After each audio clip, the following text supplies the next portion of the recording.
এয়া আকাশবাণী গুৱাহাটীৰ মহাবাহু আৰু প্ৰাগজ্যোতিষপুৰ। এতিয়া আগবঢ়াইছো দৃষ্টিপাত। সমস্যতাকে নমস্কাৰ জনাই আমাৰ দৃষ্টিপাত অনুষ্ঠান আয়োজন কৰিবলৈ লৈছো। আজিৰ দৃষ্টিপাত অনুষ্ঠানত অতিথি হিচাপে আছে কামৰূপ জিলাৰ উপায়ুক্ত শ্ৰীযুত কৈলাশ কাৰ্তিক এন ডাঙৰীয়া। আমি শ্ৰীযুত কৈলাশ কাৰ্তিক ডাঙৰীয়াক আমাৰ অনুষ্ঠানলৈ আদৰণি জনালো। উপায়ুক্ত ডাঙৰীয়া, প্ৰথমে আপোনাৰ পৰা জানিব বিচাৰিছো, আপুনি যোৱা বছৰ এই জিলাখনৰ উপায়ুক্ত হিচাপে দায়িত্ব গ্ৰহণ কৰিছিলে। তো দায়িত্ব লোৱাৰ পিছত এই সময়ছোৱাত আপুনি যিদৰে কাম কৰিলে, আপোনাৰ বোধেৰে যি আশা কৰিছিলে, আপুনি যি পৰিকল্পনা লৈছিলে, সেই ক্ষেত্ৰত আপুনি কিমান দূৰ সফল হোৱা বুলি ভাবে বা কাম কাজবোৰ কিমান দূৰ আপুনি আগুৱাই নিবলৈ সক্ষম হোৱা বুলি ভাবে? পোনপ্ৰথমে মই আপোনাক ধন্যবাদ জ্ঞাপন কৰিব বিচাৰিছোঁ আৰু নমস্কাৰ জনাইছোঁ আপোনাৰ গোটেই অডিয়েঞ্চক। মই আপুনি কোৱা নিচিনা মই কোভিডৰ মাজতে কামৰূপত উপায়ুক্ত হিচাপে জইন কৰিলোঁ। যেতিয়া জইন কৰিছোঁ নিশ্চয় চাবৰে এটা পৰিকল্পনা থাকে, জিলাখনক উন্নতিলৈ আগবঢ়াবলৈ যাব লাগে আৰু কামৰূপ ইমান এটা গুৰুত্বপূৰ্ণ জিলা, গুৱাহাটীৰ লগত লাগি থকা জিলা। তো ইয়াতে কৰিবলৈ বহুতকেইটা কাম আছে, কৰিবৰ কাৰণে বহুতকেইটা সুবিধা আছে। সেইখিনি তেনেকুৱা পৰিকল্পনা লৈ মই ইয়াত আহিছিলোঁ। তাৰ পৰা ক'ব গ'লে বহুতকেইটা পৰিকল্পনা যি আমি আগত ভাবি আহিছিলোঁ, এনেকুৱা হ'ব যে কেইটামান ইয়াত আমি যি ভাবা হৈছে সেইটো ইয়াত দৰকাৰ নাই, আৰু কেইটামান নতুন ৰাইজৰ যি দৰকাৰ হয়, ইয়াত চৰকাৰে যি কেইটামান নতুন গুৰুত্বপূৰ্ণ বিষয়ৰ ওপৰত আমাক কাম কৰিব দিয়ে, এইবিলাক তেনেকুৱা আমাৰ পৰিকল্পনাও সলনি হৈ থাকে। চ' পোনপ্ৰথমেতো ইয়াত আহি জইন কৰাৰ লগে লগে কোভিডৰ ডাঙৰ এটা ফাৰ্ষ্ট ৱেভত যেতিয়া আমি চব ৰাইজে গম নাপালে, চৰকাৰো প্ৰথমবাৰ এনেকুৱা এটা মহামাৰী ফেচ কৰি আছে, যে সেইটোৰ পৰা কেনেকুৱা আমাৰ মানুহক বচাই ৰাখিব পাৰিম, মানুহক যি সুবিধা দিব লাগে যে হস্পিটেলবিলাকত ডক্টৰ, ক্লিনাৰ, সফাই কৰ্মচাৰী, নাৰ্ছ, অংগনবাড়ী কৰ্মী আৰু আশা কৰ্মী চবকে লগতে লৈ গৈ কেনেকুৱা কামৰূপৰ বাসিন্দাসকলক মহামাৰীৰ পৰা যিমান পাৰে তেওঁলোকক সংৰক্ষণ কৰি ৰাখিব পাৰি, সেইটোতে মোৰ প্ৰথম গুৰু দায়িত্ব আছিলে মোৰ কাৰণে। সেইটোত আমি গোটেই জিলা প্ৰশাসন প্ৰত্যেকগৰাকী নাগৰিকৰ লগতে লগি এই যুঁজত আমি যোৱা ফাৰ্ষ্ট ৱেভৰ পৰা নহয়, ছেকেণ্ড ৱেভ আৰু আজি এই তৃতীয় ৱেভতো নন ষ্টপ কাম কাজ কামৰূপ জিলাখনত চলাইছোঁ। সেইটোত যদিও আমি আমাৰ মাজত বহুতজনক আমি হেৰাবলগীয়া হৈছে, কিন্তু আমাৰ চবৰে প্ৰচেষ্টা আৰু চবৰে হাৰ্ডৱৰ্কৰ কাৰণে মই ভাবোঁ যে বহুতজনকো আমি বচাব পাৰিলোঁ। বহুত তেনেকুৱা মানুহ আছে যে আমি কোভিড কোৱাৰেণ্টাইন চেণ্টাৰত ৰাখি তেওঁলোকক সুস্থ কৰি তাৰপিছত ঘৰত উভতি পঠাই দিছিলোঁ। তেনেকুৱা বহুতকেইটা কৰিবৰো আমি সক্ষম হৈছে বুলিয়ে মই ভাবোঁ। কিন্তু ৰাইজে ক'ব লাগে যে আমাৰ কাম যিমান আমি কৰিছোঁ সেইটো আৰু ভালকৈ কৰিব পাৰিলেহেঁতেনে, সেইটো ৰাইজৰে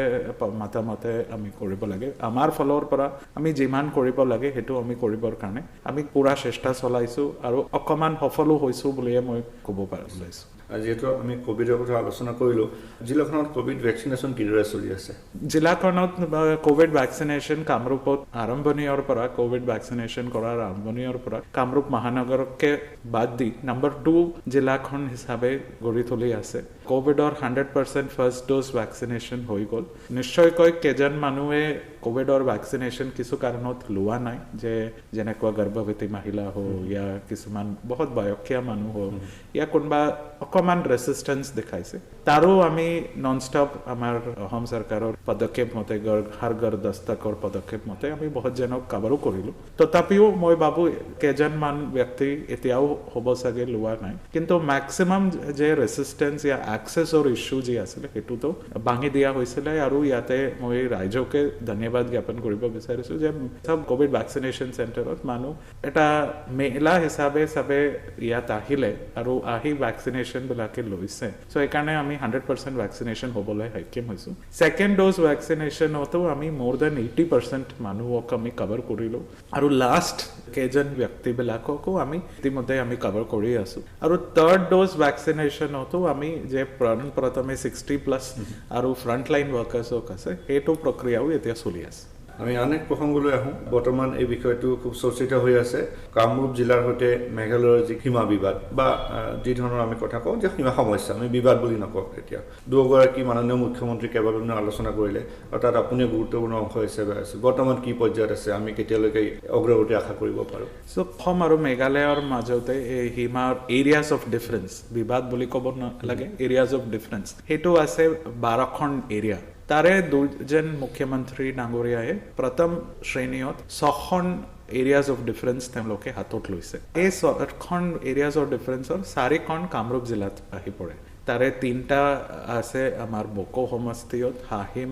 গিজাং আৰু তাৰাবাৰী বুলি 3টা ছেক্টৰ, আৰু 4th পলাশবাৰী চাৰ্কল আৰু ৱেষ্ট গুৱাহাটী সমষ্টিত বকলাপাৰা বুলি এটা জাগা। চ' এই 4টা এৰিয়াজ অফ ডিফাৰেন্সক পাৰ্মানেণ্টলি ৰিজল্ভ কৰিবৰ কাৰণে অসম মাননীয় মুখ্যমন্ত্ৰী আৰু মেঘালয়ৰ মাননীয় মুখ্যমন্ত্ৰী ডাঙৰীয়াসকলে এটা ৰিজনেল কমিটি বুলি এটা ছেটআপ কৰিছিলে, য'ত 2টা ষ্টেটৰ কেবিনেট মন্ত্ৰীগৰাকীয়ে চেয়াৰমেনশ্বিপত আছিলে। তাৰ লগতে মেম্বাৰ ছেক্ৰেটাৰী হিচাপে 2খন জিলাখনৰ উপায়ুক্তসকলে, তাৰ লগতে লোকেল বিধায়কসকল আৰু SP তেনেকুৱা এটা কমিটি ফৰ্ম কৰা হৈছিলে। কামৰূপতে 4খন এৰিয়াত আমি 2টা কমিটিও বহুতবাৰ আমি ফিল্ড ভিজিট কৰিছোঁ, ৰাইজৰ মতামত লৈছোঁ, হিষ্টৰিকেল এভিডেন্স কি আছে সেইটো চাইছোঁ আমি। এডমিনিষ্ট্ৰেটিভ কনভিনিয়েন্স, এই এৰিয়াৰ মানুহবিলাকে কামৰূপত তেওঁলোকৰ প্ৰশাসনীয় সুবিধা বেছি পাবনে, ইয়া তেওঁলোকে মেঘালয়ৰ ব্লকৰ কাৰ্যালয় ক'ত সুবিধা বেছি পাব সেইটো এক্সামিন কৰা হৈছিলে। তাৰ লগতে এৰিয়া কণ্টিগুৱাছ আছে নে, বৰ্ডাৰ এৰিয়াৰ পৰা কিমান দূৰ আছে, তেনেকুৱা বহুত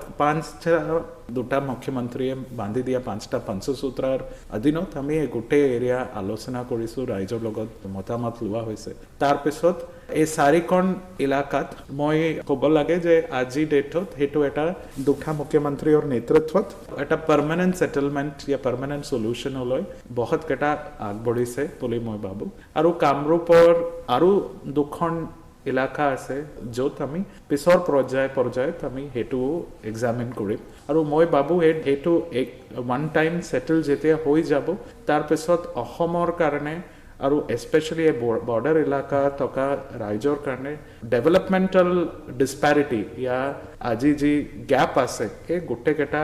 সম্পূৰ্ণৰূপে আমি টেকল কৰিব পাৰিম আৰু ডেভেলপমেণ্ট লৈ আগবঢ়াব পাৰিম বুলি মই আশাবাদীছোঁ। আমি যেতিয়া ডেভেলপমেণ্টৰ কথা কওঁ যে আপুনি আগতে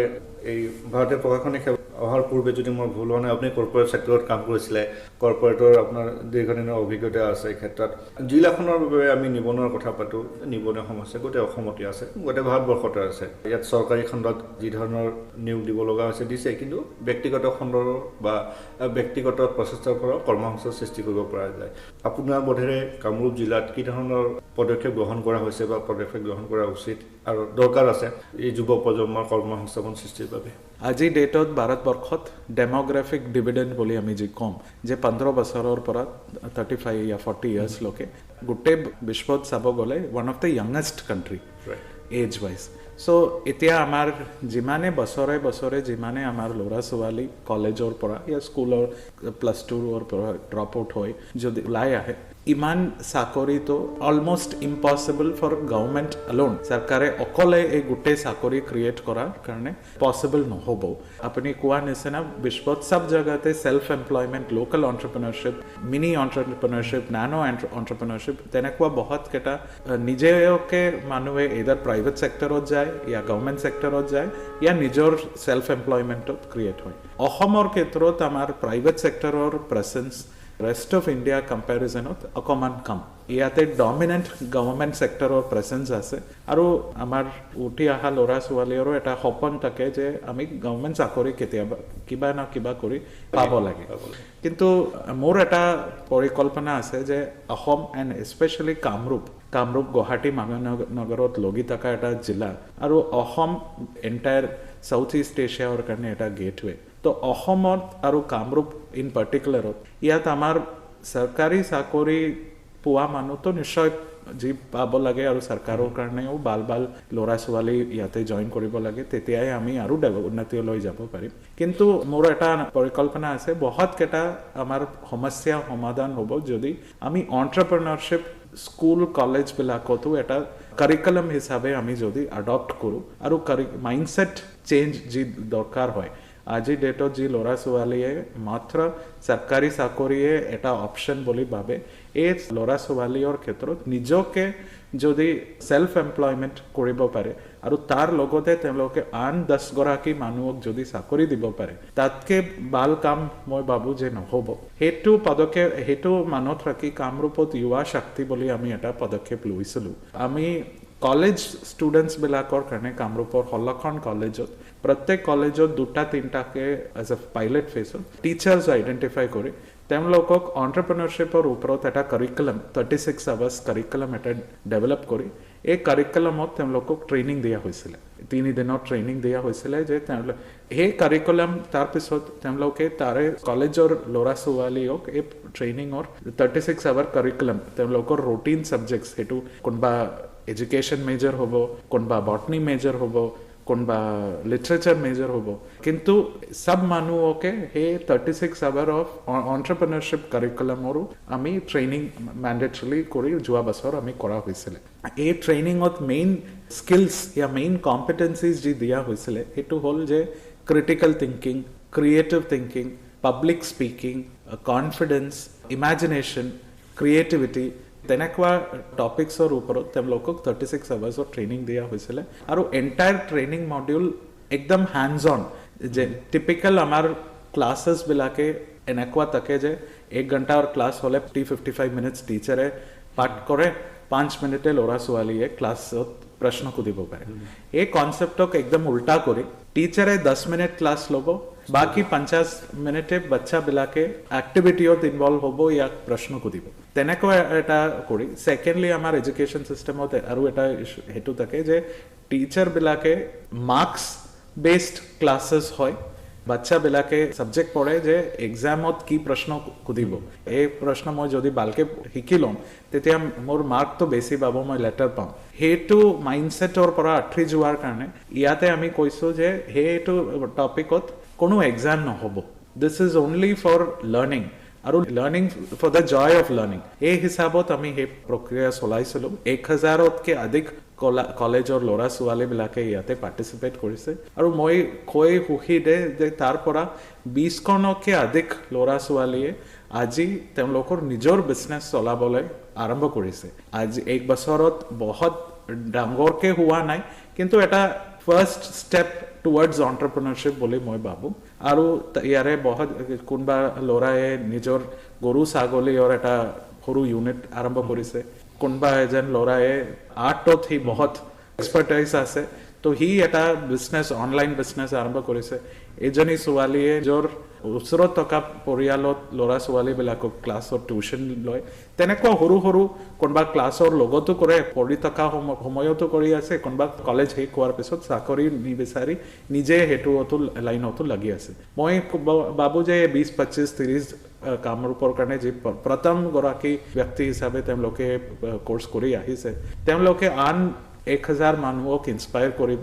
আৰু ইয়াৰ পৰা এনেকুৱা এটা স্লোলি ৰেভলিউশ্যন আৰম্ভ কৰাৰ কাৰণে সেইটো এটা ইম্পৰ্টেণ্ট ষ্টেপ হ'ব বুলি মই ভাবিছোঁ যেতিয়া আমি এণ্টাৰপ্ৰিনাৰশ্বিপৰ কথা কওঁ যে নামনি অসমৰ কামৰূপ জিলাত তুলনামূলকভাৱে ইয়াত ব্যক্তিগত খণ্ডৰ উদ্যোগপতি কিছু সংখ্যা আছে বেয়া নহয় সংখ্যাটো কিন্তু ইয়াত এই ধৰণৰ কেইবাটাও প্ৰকল্প চলি আছে তো তেতিয়াও কাম শেষ হোৱা নাই ধৰক এইবোৰ প্ৰকল্প যেতিয়া সম্পূৰ্ণ হৈ উঠিব নিশ্চয় আৰু নিয়োগ সৃষ্টি হ'ব গতিকে এই প্ৰকল্পসমূহৰ বৰ্তমান অগ্ৰগতি কি ধৰণৰ আৰু নতুনকৈ কি প্ৰকল্প অহাৰ পৰিকল্পনা ইয়াত আছে এই বিষয়ে জনাব কামৰূপ জিলাতো মই কোৱা নিচিনা যদিও ইয়াতে 80%তকৈ বেছি ৰুৰেল এলেকাই হয় কিন্তু it is still one of the most industrialized গোটেই অসমত মষ্ট ইণ্ডাষ্ট্ৰিয়েলাইজড ইলাকাৰ কামৰূপে হয় প্লাছ এডুকেশ্যনেল স্পেচিয়েলি হায়াৰ এডুকেশ্যনৰ ক্ষেত্ৰত প্ৰবেবলি যে হায়াৰ এডুকেশ্যন ডেনচিটি বুলি যদি আমি কিবা ইণ্ডেক্স যদি ইণ্ডিয়াত আছে তো আই থিংক কামৰূপ টপত থাকিব যে ইয়াতে IIT আছে এইমছ আছে নেশ্যনেল ল ইউনিভাৰ্চিটি আছে ইণ্ডিয়ান ইনষ্টিটিউট অফ টেকনলজি আছে IIMতকৈ বাহিৰে নেশ্যনেল ইনষ্টিটিউটছ গোটেইকেইটা কামৰূপত আছে নাইপাৰ আছে নেশ্যনেল ইনষ্টিটিউট অফ ফাৰ্মাকলজিকেল ৰিচাৰ্চ কিন্তু এই ডেভেলপমেণ্ট আৰু উন্নতি কেতিয়াও শেষ নহয় এইটো সদায় ইনক্ৰিজ হৈ থাকে আগবাঢ়ি থাকে তেনেকুৱা ইয়াতে ডেভেলপমেণ্টেল কাম বহুতকেইটা লাৰ্জ ইনফ্ৰাষ্ট্ৰাকচাৰ প্ৰজেক্টছ বহুতকেইটা যোৱা 2-3 বছৰৰ পৰা আৰম্ভ হৈছে ইয়া আগবঢ়াইছে প্ৰথম হ'ল আমাৰ ইনফ্ৰাষ্ট্ৰাকচাৰৰ ক্ষেত্ৰত আমাৰ Guwahati to north Guwahati bridge 6 lane bridge মই আপোনাৰ লিচনাৰ্ছক কৈ মই সুখী যে সেই স্কিম এই প্ৰজেক্টটো ahead of schedule চলি আছে জেনেৰেলি আমাৰ লাৰ্জ ইনফ্ৰাষ্ট্ৰাকচাৰ প্ৰজেক্টছত স্পেচিয়েলি কোভিড নিচিনা এটা মাজত যেতিয়া আহে জেনেৰেলি এই প্ৰজেক্টছবিলাকে 6 মাহ 1 বছৰ 2 বছৰ আৰু কেতিয়াবা 5-6 বছৰ দেৰিকৈ যায় কিন্তু সেইখন এনেকুৱা এটা প্ৰজেক্ট যে 6 মাহ আগতে হ'ব চাগে শেষ হ'ব so this is one large project সেইটো আজি ডেটত চলি আছে ছেকেণ্ডলি আমাৰ ৰিচেণ্টলি গভৰ্ণমেণ্ট অফ ইণ্ডিয়াই অনুমোদন এটা দিছে পলাশবাৰী আৰু শুৱালকুছি 4 লেন ব্ৰিজৰ কাৰণে অনুমোদন দিছে সেইটো আৰু ইনিচিয়েল এক্টিভিটিজবিলাকে আগবঢ়াই আছে অসম চৰকাৰে অসম মালা বুলি হাই ক্লাছ নেশ্যনেল হাইৱে নিচিনা roads connecting important either tourist locations या ইকনমিক কৰিডৰ্ছ তেনেকুৱা 4খন ৰাস্তা কামৰূপ জিলাত আছাম মালাৰ আণ্ডাৰত লৈছে সেইটো আৰু কাম অগ্ৰগতি লৈছে তাৰ লগতে নতুন আৰু ইণ্ডাষ্ট্ৰিয়েলৰ কাৰণে অসম চৰকাৰে কামৰূপৰ জালুকবাৰীৰ পৰা টিহুলৈকে মানে নলবাৰীৰ গোটেই নৰ্থ বেংক অফ কামৰূপ আৰু সাউথ বেংকত up to Chaygaon industrial corridor হিচাপে ঘোষণা কৰিলে যে 500 metres of national highway to 1500 metres of national highway এই গোটেই এলেকা ইণ্ডাষ্ট্ৰিয়েল কৰিডৰ হিচাপে ঘোষণা কৰা হৈছে সেইটো ঘোষণা কৰি 2 বছৰমান হ'ল জেনেৰেলি নতুন ইণ্ডাষ্ট্ৰিয়েলাইজেশ্যন হোৱাৰ কাৰণে এটা লিড টাইম থাকে যে আজি কোনোবা এটা নতুন পলিচি ক'লে অহাকালিৰ পৰা নতুন ইণ্ডাষ্ট্ৰি আৰম্ভ নহয় এতিয়া এই industrial North East industrial policy Assam industrial policy plus industrial কৰিডৰৰ ঘোষণা তেনেকুৱা এক পদক্ষেপবিলাকে লোৱাৰ কাৰণে আজি ডেটত আমাৰ বহুত কেইটা ইণ্ডাষ্ট্ৰি আহিবৰ কাৰণে ইয়াতে বিচাৰি আছে মাটি আৰু AIDC অসম চৰকাৰৰ Assam industrial development corporation Assam infrastructure industrial development corporation তেনেকুৱা অৰ্গেনাইজেশ্যনবিলাকো ইয়াতে নতুন নতুন ইণ্ডাষ্ট্ৰি আনিবৰ কাৰণে বহুত চেষ্টা কৰি আছে আৰু মই ভাবোঁ যে 5 বছৰ 10 বছৰৰ পিছত কামৰূপ আৰু অসমৰ ফেচটো কমপ্লিটলি ডিফাৰেণ্ট হ'ব বুলি মই ভাবিছোঁ যদি আমি কামৰূপ জিলাখনক এখন মডেল জিলা হিচাপে ভাবি লওঁ বা কাম কাজবোৰ আমি চোৱা চিতা কৰোঁ তেতিয়াহ'লে আমি নিশ্চয় আমাৰ শ্ৰোতাসকলে নিশ্চয় জানিবলৈ বিচাৰিব যে কেন্দ্ৰীয় চৰকাৰৰ যি ফ্লেগশ্বিপ আঁচনি আছে সেই কাম কাজ কিদৰে চলি আছে অসম চৰকাৰৰ আঁচনিসমূহ ইয়াত কিদৰে ৰূপায়িত কৰি আছে তাৰ উপৰি আপোনাৰ নিজৰ পৰিকল্পনাৰ ইয়াত কাম কাজ চলি আছে এইবোৰ কিদৰে ৰূপায়িত হৈ আছে কামৰূপ জিলা গিভেন গুৱাহাটীৰ প্ৰক্সিমিটি মাননীয় মুখ্যমন্ত্ৰীও এই কামৰূপ জিলাৰ সমষ্টিৰ পৰাই তেখেতৰো সেইটো হয় প্লাছ কামৰূপত ইনফ্ৰাষ্ট্ৰাকচাৰেল এডভান্টেজেছ বহুত কেইটা আছে কম্পেয়াৰ টু আন জিলা তো এইবিলাক এটা বেনিফিট লৈ আমি গোটেই কামৰূপৰ প্ৰশাসন মোৰ পৰা ধৰি প্ৰত্যেক বিভাগৰ লাষ্ট এমপ্লয়ীলৈকে চবে কামৰূপক এটা মডেল জিলা হিচাপে তুলিবৰ কাৰণে আমি চব এক্সট্ৰিমলি মটিভেটেড সেই হিচাপত এতিয়া ৰিচেণ্টলি অসম চৰকাৰে প্ৰত্যেক ডেপুটি কমিশ্যনাৰবিলাকক এটা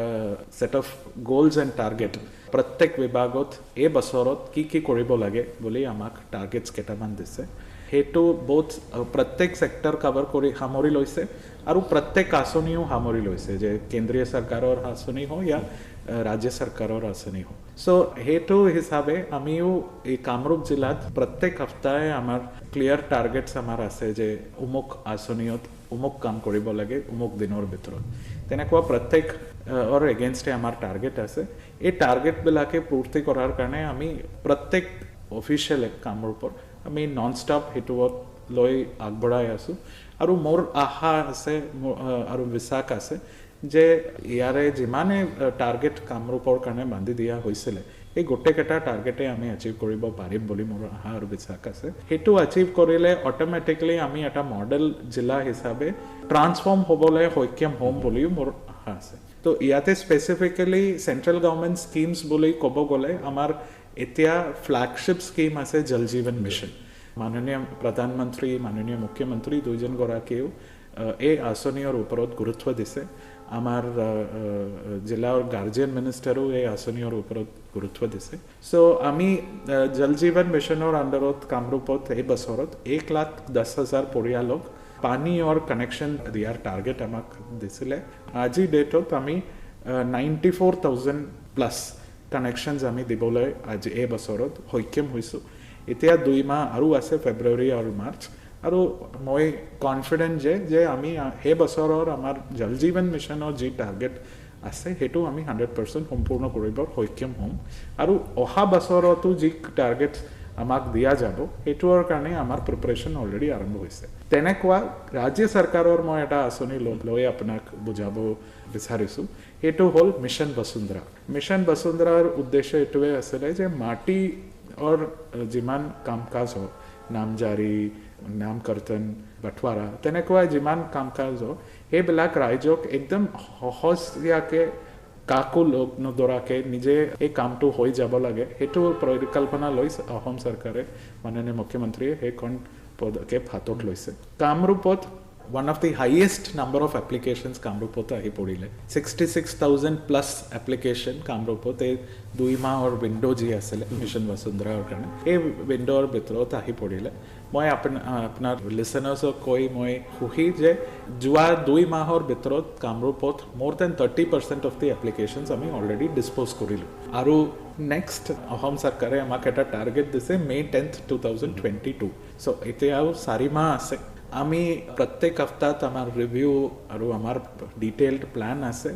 আমি সেইখন টাৰ্গেটো আমি 100% অচিভ কৰিব পাৰিম বুলি মোৰ বিশ্বাস আছে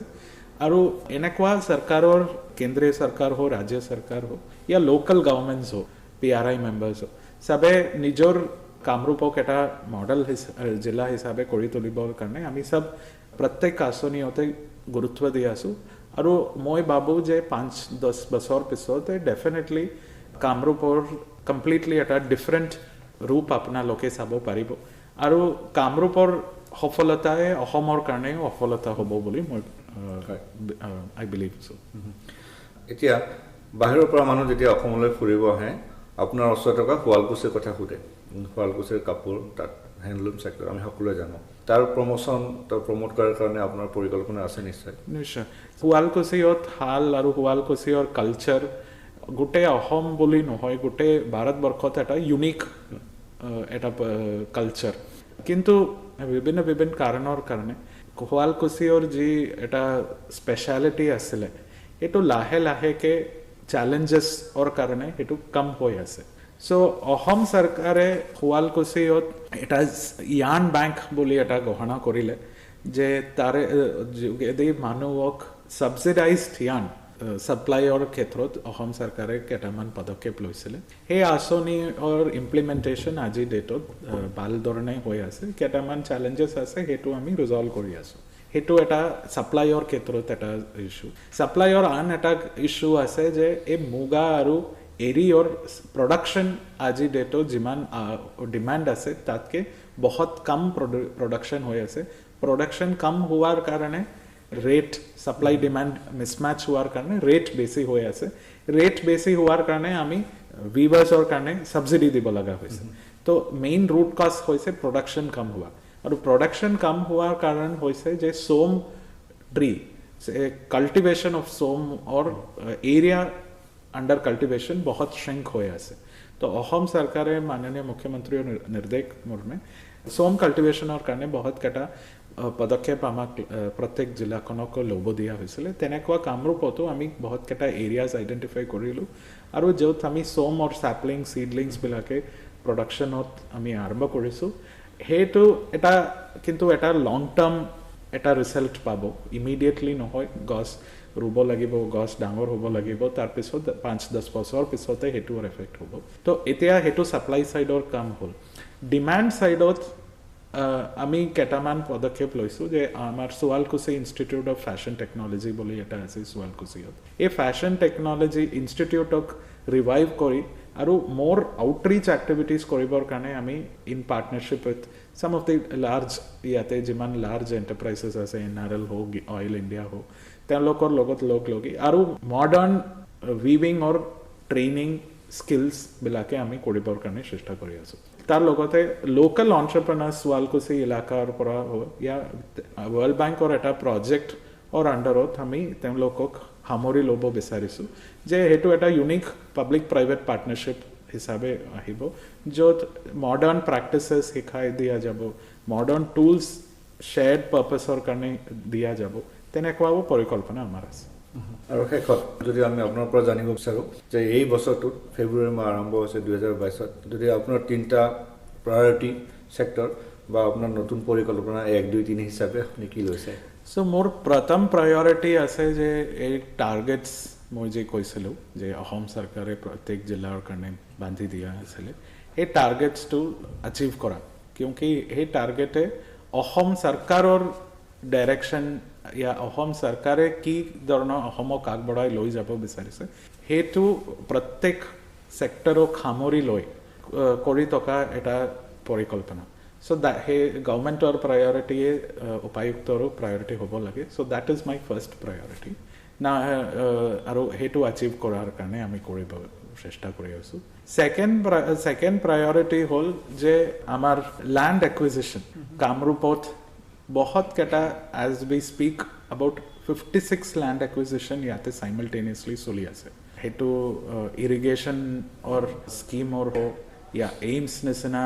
डांगोर हॉस्पिटल और हो या दलंग और हो दुटा सुवालकुसी और आमार पलाशबारी और नॉर्थ गुवाहाटी दलंग और हो या इंडस्ट्रियल क्षेत्रत एनआरएल या एआईडीसी और एक्विजिशन हो तेनेकुआ आमार ऑलमोस्ट 50+ लैंड एक्विजिशन साइमल्टेनियसली चली आसे सो এই প্ৰজেক্টছবিলাকে যেতিয়া সম্পূৰ্ণ হ'ব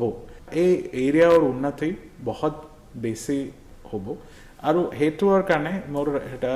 that is my second target যে সেইটো আমি সময়সীমা বিকজ যিমানে দেৰিকৈ চলে ইমানে কষ্ট এস্কেলেশ্যন হৈ যায় চ' সেইটো টাইমলি কৰাৰ কাৰণে আৰু ৰাইজৰ মতামত লৈ ৰাইজক যি ভাল মূল্য তেওঁলোকৰ মাটিৰ কাৰণে যি দিব লাগে সেইটো দিয়াৰ সুবিধা কৰা মোৰ ছেকেণ্ড টাৰ্গেট হয় মোৰ ৰেছপন্সিভ এডমিনিষ্ট্ৰেশ্যন প্ৰশাসন যে কামৰূপত এতিয়া ইণ্টিগ্ৰেটেড গোটেই অসমৰ প্ৰথম ইণ্টিগ্ৰেটেড ডিষ্ট্ৰিক্ট অফিচ এটা বনোৱা হৈছে সুন্দৰ হৈছে ধন্যবাদ চ' সেই অফিচ কৰাৰ লগতে মানুহৰ যেতিয়া অফিচত আহে ইয়াত কাম কৰা অফিচাৰৰ হওক ইয়াৰ ষ্টাফৰ হওক ইয়াৰ ৰাইজৰ হওক পাৰ্চপেক্টিভ অকণমান সলনি হয় যে ইয়াত এনেকুৱা এটা বঢ়িয়া ইনফ্ৰাষ্ট্ৰাকচাৰত কাম কৰি মানুহৰো গৌৰৱ হয় আৰু ৰাইজৰো এটা পৰিকল্পনা আহে যে চৰকাৰী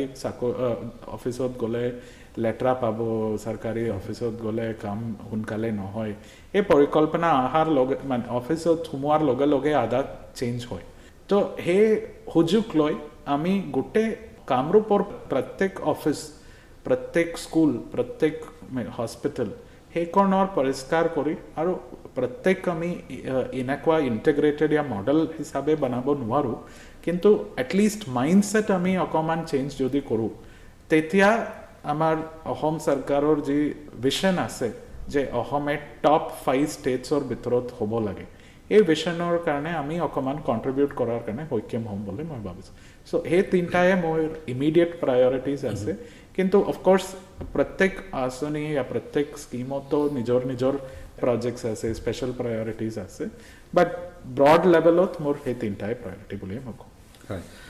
আজি আমাৰ সময় শেষ হ'ল আমি আশা কৰোঁ পুনৰ আপোনাৰ সৈতে এই ধৰণৰ অনুষ্ঠানত আমি মিলিত হ'ম আৰু পৰৱৰ্তী সময়ত আমি শ্ৰোতাৰ লগতো কথা পাতিম আজি সময় দিয়াৰ বাবে আপোনালৈ ধন্যবাদ জনাই আমাৰ দৃষ্টিপাত অনুষ্ঠানত সামৰণি মাৰিলোঁ ধন্যবাদ থেংক ইউ দৃষ্টিপাত অনুষ্ঠানটিত আজি সমল ব্যক্তিৰূপে উপস্থিত আছিল কামৰূপ জিলাৰ উপায়ুক্ত কৈলাশ কাৰ্তিক এন অনুষ্ঠানটিৰ আঁত ধৰিলে মানস প্ৰতিম শৰ্মাই